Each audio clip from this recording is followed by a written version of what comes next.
तीसरी और आखिरी बड़ी खबर उत्तराखंड में होलियारे से जुड़ी है, जहां यहां लोगों में होली का खुमार सिर पर चढ़ा हुआ नजर आ रहा है। चमोली में आदर्श आचार संहिता लागू कर दी गई है। जिलाधिकारी हिमांशु खुराना ने प्रेस वार्ता कर जानकारी दी कि निर्वाचन आयोग की ओर से चुनावी तारीखों की घोषणा के बाद जिले में आचार संहिता लागू कर दी गई है। उन्होंने कहा कि 24 घंटे के भीतर सरकारी संपत्तियों से प्रचार सामग्री और पोस्टर हटा दिए जाएंगे, जबकि 72 घंटे के अंदर सभी सार्वजनिक स्थानों से बैनर होर्डिंग भी हटा दिए जाएंगे। उन्होंने साथ ही कहा कि आचार संहिता का उल्लंघन करने वालों पर सख्त कार्रवाई की जाएगी। आदर्श आचार संहिता पूरे जनपद में लागू हो गई है। सबसे पहले आदर्श आचार संहिता में हमें जो कार्रवाई करनी है, पहले 24 घंटे में जो भी हमारी सरकारी संपत्तियां हैं उस पे किसी भी तरीके का जो कोई प्रचार प्रसार की सामग्री है उसको हटाया जाएगा। 48 घंटे में सभी पब्लिक प्लेसेस से, और 72 घंटों में जो ऐसे प्राइवेट निजी स्थल हैं जहां पर अगर कोई प्रचार सामग्री है और जो व्यक्ति है उसके पास कैंडिडेट से रिटर्न परमिशन नहीं है, तो उसकी भी जो रिमूवल की कार्रवाई है वो 72 घंटे में की जानी है।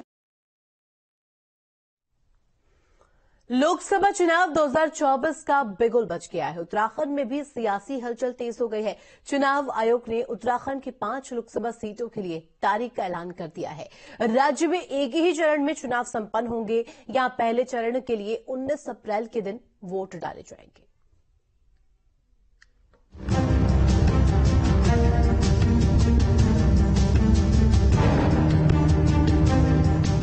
लोकसभा चुनाव 2024 का बिगुल बज गया है। उत्तराखंड में भी सियासी हलचल तेज हो गई है। चुनाव आयोग ने उत्तराखंड की 5 लोकसभा सीटों के लिए तारीखों का ऐलान कर दिया है। राज्य में एक ही चरण में चुनाव संपन्न होंगे। यहां पहले चरण के लिए 19 अप्रैल के दिन वोट डाले जाएंगे। वोटों की गिनती 4 जून को होगी। 1 will start from 20th March notification. 5 days from now, and last date of withdrawal would be 30th March and date of poll would be 19th of April. इसमें फेज 1 का शेड्यूल एक दिन से हमें 2 बार करना पड़ रहा है। फिर बिहार के लिए वहां एक फेस्टिवल है, 7 अप्रैल को यहां वोटिंग होगी और पूरी कंट्री में 4 जून को काउंटिंग होगी। पहले चरण में उत्तराखंड की सभी सीटों पर मतदान होगा, जिसमें हरिद्वार, गढ़वाल, अल्मोड़ा, टिहरी और नैनीताल सीट शामिल है। चुनाव आयोग जिस प्रकार से भी चुनाव को कराना चाहता है, उसमें उत्तराखंड सरकार ने पूरी तरह से तैयारी की है। हमारे उत्तराखंड से हमारे प्रधानमंत्री जी का बहुत लगाव है और उत्तराखंड की जनता का भी। वो उनको अपने परिवार का मानते हैं। उत्तराखंड से 5 लोकसभा की सीटें हैं, 5 की 5 भारतीय जनता पार्टी जीतेगी। और एक गिलहरी ने जैसे राम सेतु बनाने में अपना योगदान दिया था, उसी प्रकार से हमारे प्रधानमंत्री जी को प्रधानमंत्री बनाने और उनके विकसित भारत के संकल्प को पूरा करने के लिए 5 की 5 सीटें उत्तराखंड की भारी बहुमत से जीतेंगी। उत्तराखंड में मतदाताओं के आंकड़ों की बात करें तो यहां 83 करोड़ से ज्यादा कुल वोटर्स हैं, जिनमें पुरुष मतदाता करीब 43,61,360 हैं। महिला मतदाताओं की संख्या 39,75,134 है और 286 ट्रांसजेंडर मतदाता हैं। चुनावी महासमर का ऐलान होने के बाद से उत्तराखंड में सियासी सरगर्मी पहले से और ज्यादा तेज हो गई है। अब सभी को 19 अप्रैल का इंतजार है, जब मतदाता अपने वोट की चोट करेंगे और 4 जून को रिजल्ट में दूध का दूध और पानी का पानी हो जाएगा। Team news state. और खबर पर जानकारी के लिए संवाददाता धनराज गर्ग हमारे साथ लाइव जुड़ गए। धनराज, देखिए चुनावी तारीखों का ऐलान हो गया है और एक ही फेज में उत्तराखंड का अगर जिक्र किया जाए तो चुनाव होने हैं। ऐसे में फिलहाल क्या सख्ती आप देख पा रहे हैं, क्योंकि आदर्श आचार संहिता भी लागू हो गई है? बिल्कुल, देखिए जिस तरीके से चुनाव का बिल्कुल अब पूरे चुका है और आप देखिएगा कि उत्तराखंड के अंदर जो 5 लोकसभा सीट है उनके लिए भी कहीं न कहीं तारीखों का ऐलान हो चुका है, क्योंकि पहले चरण में ही उत्तराखंड के अंदर वोटिंग होनी है और 19 अप्रैल को ये वोटिंग होगी, जिसकी तारीख रखी गई है। और इसके साथ ही मतगणना की जो तारीख है वो 4 जून रखी गई है। और आप देखिएगा कि जो राजनीति में हलचल होनी शुरू हो चुकी है, क्योंकि लगातार हम देख रहे हैं कि दोनों ही पार्टियां, चाहे बीजेपी की बात करें या कांग्रेस की बात करें, दोनों ही पार्टियां अपने प्रत्याशियों को मैदान में उतार चुकी है, ऐलान कर चुकी हैं। और अब देखने वाली बात होगी कि दोनों ही पार्टियों में कौन से बाजी मारता है, क्योंकि जो चुनाव है उत्तराखंड का वो सिर्फ 2 ही पार्टियों के बीच बना रहता है। हालांकि कई पार्टियां ऐसी हैं कि जो अपने प्रत्याशी उतारती हैं, लेकिन मुख्य रूप से 2 पार्टियां बीजेपी और कांग्रेस कहीं न कहीं चुनाव में अक्सर फाइट देखने को मिलती है। और आप देखिएगा कि सुरक्षा की दृष्टि से यदि हम बात करें, क्योंकि कल इलेक्शन कमीशन की भी पीसी यहाँ पर की गई थी और साफ तौर पर कहा गया है कि किसी भी तरह की चूक बर्दाश्त नहीं की जाएगी, चाहे वो प्रत्याशी हो या कोई अन्य लोग हो, क्योंकि जो डीजी लॉयन है उन्होंने भी साफ तौर पे कहा है कि जो बॉर्डर है, यानी कि कहा जाए कि जो उत्तर प्रदेश से लगती सीमाएं हैं और बॉर्डर हैं, उन पर भी चेकिंग लगातार की जाएगी। और आप देखेगा कि लगभग 83 लाख से भी अधिक वोटर उत्तराखंड के अंदर हैं, ऐसे में कहीं न कहीं सुरक्षा और भी अधिक बढ़ जाती है। और साफ तौर पर देखने में आ रहा है कि अभी से ही जो चेकिंग प्लान है वो प्लान पुलिस की तरफ से तैयार किया गया है, क्योंकि सीसीटीवी कैमरों की भी। और बिल्कुल धनराज, जिस तरीके से आप जानकारी दे रहे हैं, क्योंकि लोकतंत्र का सबसे बड़ा महापर्व चुनाव होते हैं, और ऐसे में अगर इस दशक की बात की जाए तो इस दशक का सबसे बड़ा चुनाव 2024 लोकसभा चुनाव रहने वाला है, क्योंकि कई जो सियासी दल है, हमने देखा इंडी गठबंधन का जिक्र भी लगातार किया जा रहा है। और ऐसे में अगर उत्तराखंड का यहां पर मैं कहूं तो उत्तराखंड के लिहाज से ये जो चुनाव होने वाले हैं, किस तरीके से इस बार अलग? जी बिल्कुल, देखिए लोकसभा चुनाव है और एक महापर्व ये कहा जा सकता है कि पूरे देश का ही महापर्व है। और उत्तराखंड के अंदर 5 सीटें हैं और 5 ही सीटें अभी बीजेपी के पाले में हैं, लेकिन इस बार देखने वाली बात होगी, क्योंकि जो महामुकाबला है वो कहीं ना कहीं बीजेपी और कांग्रेस के बीच रहता है।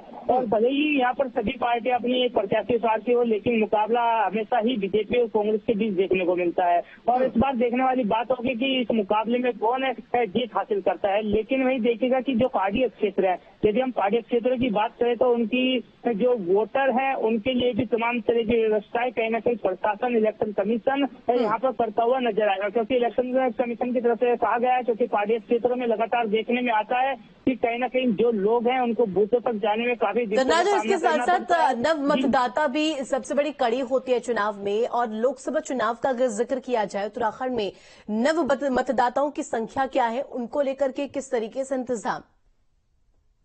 जी बिल्कुल, यदि हम मतदाताओं की बात करें तो जो युवा मतदाता है वो इस बार कहीं ना कहीं 1,67,000 से भी अधिक कहीं ना कहीं उत्तराखंड के अंदर देखने को मिल रहे हैं, क्योंकि देखा जाए कि जो प्रशासन है उन्होंने बढ़ चढ़कर हिस्सा लिया और सभी कॉलेजों में जाकर जो 18 वर्ष से अधिक के युवा है उनके वोट भी बनाए थे, उनको मतदाता सूची में कहीं ना कहीं शामिल किया था। और इस बार उनका पहला वोट है, तो कहीं ना कहीं उनके अंदर एक उत्साह जरूर होगा, क्योंकि पहली बार वो मतदान केंद्र तक पहुंचेंगे और पहली बार अपना मत करेंगे। लेकिन ये अलग बात है कि वो मत किसको करें, क्योंकि ये खुलासा नहीं कर सकते। लेकिन ये जरूर है कि कहीं ना कहीं जो युवा है वो एक तरीके से युवा को ही देखना पसंद करते हैं। और आप देखेगा कि बूथों पर यदि हम देखें तो सबसे अधिक जो भीड़ है वो कहीं ना कहीं युवाओं की देखने को मिलती है, क्योंकि चाहे हम विधानसभा चुनाव की बात करें या पिछले लोकसभा चुनाव की बात करें, तो कहीं ना कहीं जो मतदान होते हैं, बूथ होते हैं, उन पर लगातार युवा अधिक बढ़ चढ़कर हिस्सा लेते हैं। जी धनराज, और जैसे आप बता भी रहे हैं, और इस बीच सीएम पुष्कर सिंह धामी की बाइट सामने आ रही है, हम सुनवाएंगे दर्शकों। 3 राज्यों के चुनाव परिणाम आए थे, उसमें ही लोगों ने बता दिया था कि भारत का मन किस ओर जा रहा है, भारत क्या करने वाला है। तो इसलिए वो इस प्रकार के मुद्दे उठाते रहेंगे। नहीं आ रहे नहीं, उत्तराखंड में सभी तैयारियां पूरी हैं और जो भी चुनाव आयोग जिस प्रकार से भी चुनाव को कराना चाहता है उसमें उत्तराखंड सरकार ने पूरी तरह से तैयारी की है। हमारे उत्तराखंड से हमारे प्रधानमंत्री जी का बहुत लगाव है और उत्तराखंड की जनता का भी, वो उनको अपने परिवार का मानते हैं, अपने घर का मानते हैं। इसलिए उत्तराखंड से 5 लोकसभा की सीटें हैं, 5 की 5 भारतीय जनता पार्टी जीतेगी। और एक गिलहरी ने जैसे राम सेतु बनाने में अपना योगदान दिया था, उसी प्रकार से हमारे प्रधानमंत्री जी को प्रधानमंत्री बनाने और उनके विकसित भारत के संकल्प को पूरा करने के लिए 5 की 5 सीटें उत्तराखंड की भारी बहुमत से जीतेंगी। देखिए, ये बेमेल गठबंधन है, ये केवल और केवल अपने परिवारों को और अपनी पार्टियों को बचाने का गठबंधन है और ये पूरी बारात है। इस बारात में दूल्हा कौन होगा ये तय नहीं कर पा रहे हैं। हर कोई दूल्हा बनना चाहता है, बाराती कोई नहीं बनना चाहता। इसलिए देश की जनता भली भांति समझ गई है कि ये गठबंधन देश के हित में नहीं है और जनता ने तय कर लिया है कि मोदी जी के हाथ में ही पावर सौंपनी है और भारत की जो विकास यात्रा चल रही है उस विकास यात्रा को आगे बढ़ाना है। और हमारे साथ लगातार धनराज भी बने हुए हैं। धनराज, देखिए, सीएम पुष्कर सिंह धामी को हम सुन रहे थे, उन्होंने जिन चीजों का जिक्र किया, सीधे तौर पर कहा, इंडी गठबंधन को लेकर बात यहां पर करते हुए नजर आए। उन्होंने कहा कि जिस तरीके से तमाम यहां पर जो सामने आ रहे हैं प्रतिनिधि, ये सब एक के बाद एक कहीं ना कहीं अपना नाम पुरजोर तरीके से उठा रहे हैं। ऐसे में अगर 2024 चुनाव का जिक्र हम करें तो उत्तराखंड में ये जो चुनाव है किस तरीके से, किस लिहाज में बेहद महत्वपूर्ण होने वाला है और फाइट कितनी ज्यादा? जी बिल्कुल, देखिए, सभी पार्टियां अपनी जीत का दावा करते हुए नजर आती है। चाहे बीजेपी के बड़े नेता हों, चाहे कांग्रेस के बड़े नेता हों, सभी अपनी जीत का दावा करते हैं और 5 सीटों पर जीतने का दावा यहाँ पर कहीं न कहीं मुख्यमंत्री पुष्कर सिंह धामी भी करते हुए नजर आ रहे हैं। और आप देखिएगा कि मुख्यमंत्री पुष्कर सिंह धामी ने साफ तौर पर कहा है गठबंधन को लेकर, क्योंकि गठबंधन जो किया गया है वो कहीं ना कहीं एक तरीके से ये कहा जाए कि कहीं ना कहीं बीजेपी को पिछाड़ने के लिए गठबंधन किया गया है। लेकिन मुख्यमंत्री पुष्कर सिंह धामी ने कहा है कि गठबंधन के अंदर सभी दूल्हा बनना चाहते हैं, कोई बाराती नहीं बनना चाहता है। तो कहीं ना कहीं सीधा सीधा जो प्रहार है मुख्यमंत्री पुष्कर सिंह धामी का वो गठबंधन पर है। और यदि हम उत्तराखंड की बात करें तो उत्तराखंड के अंदर जिस तरीके से देखा जाए कि सभी पार्टियां अपने प्रत्याशी जरूर उतार रही है, लेकिन जो मुकाबला है वो बीजेपी और कांग्रेस के बीच है। और महत्वपूर्ण बात यह है उत्तराखंड के अंदर, क्योंकि उत्तराखंड एक पहाड़ी क्षेत्र है और पहाड़ी क्षेत्र में कहीं ना कहीं ये देखने में आता है कि जो वोटर है वो बूथों तक पहुंचते हैं और किस तरीके से वो बूथों तक पहुंचे, देखने वाली बात है। क्योंकि प्रशासन ने जरूर तैयारी जरूर की है कि जो दिव्यांग लोग हैं उनके लिए भी अलग से तैयारी की गई है और जो बुजुर्ग लोग हैं यानी कि 85 वर्ष से अधिक के जो लोग हैं उनके लिए एक मुख्य रूप से ये सुविधा की गई है उत्तराखंड के अंदर कि वो अपने घर से ही वोटिंग कर सकते हैं। यानी कि जो पोलिंग पार्टी होगी वो उनके घर पर जाएगी बुजुर्गों के और उनको वहीं से ही वोटिंग कराएगी। ठीक है, बहुत शुक्रिया तमाम जानकारी के धनराज। और ऐसे में कहीं ना कहीं अब बिसात बच चुकी है 24 को लेकर के और आगे क्या कुछ होगा एक हलचल न्यूज स्टेट आपको देगा। बढ़ेंगे आगे रुद्रप्रयाग से खबर, जहां रुद्रप्रयाग में भी आदर्श आचार संहिता लागू होने के बाद चुनावी तैयारियां शुरू हो गई है। जिला निर्वाचन अधिकारी सौरभ गहरवार ने प्रेस वार्ता कर इसको लेकर जानकारी साझा की। उन्होंने कहा कि सभी से आदर्श आचार संहिता का पालन करने की अपील की गई है। साथ ही कहा कि 24 घंटों के भीतर सभी सरकारी संस्थानों से सरकार की योजनाओं के प्रचार प्रसार की सामग्री हटाई जाएगी और ऐसा ना होने पर जरूरी कार्रवाई भी की जाएगी। हमें निर्वाचन संबंधित सभी व्ययों को भी सुनिश्चित कराना होता है अभ्यर्थी के माध्यम से, जिसमें धारा 77 एक जो है रिप्रेजेंटेशन पीपल एक्ट के वो इम्पोर्टेंट है, जिसमें हर एक अभ्यर्थी निर्वाचन संबंधित व्यय के बारे में परिणाम की घोषणा तक सभी व्ययों का लेखा रखता है और अपने अभिकर्ता द्वारा रखवाता है। और उसके बाद उनके ट्रैवल या अरेंजमेंट्स में किसी भी चीजों पर उसका कोई भी खर्चा है उसका पूरा व्यय रखना है और उसको वो हमारे जो एक्सपेंडिचर मॉनिटरिंग टीम है उसको उपलब्ध भी कराती है।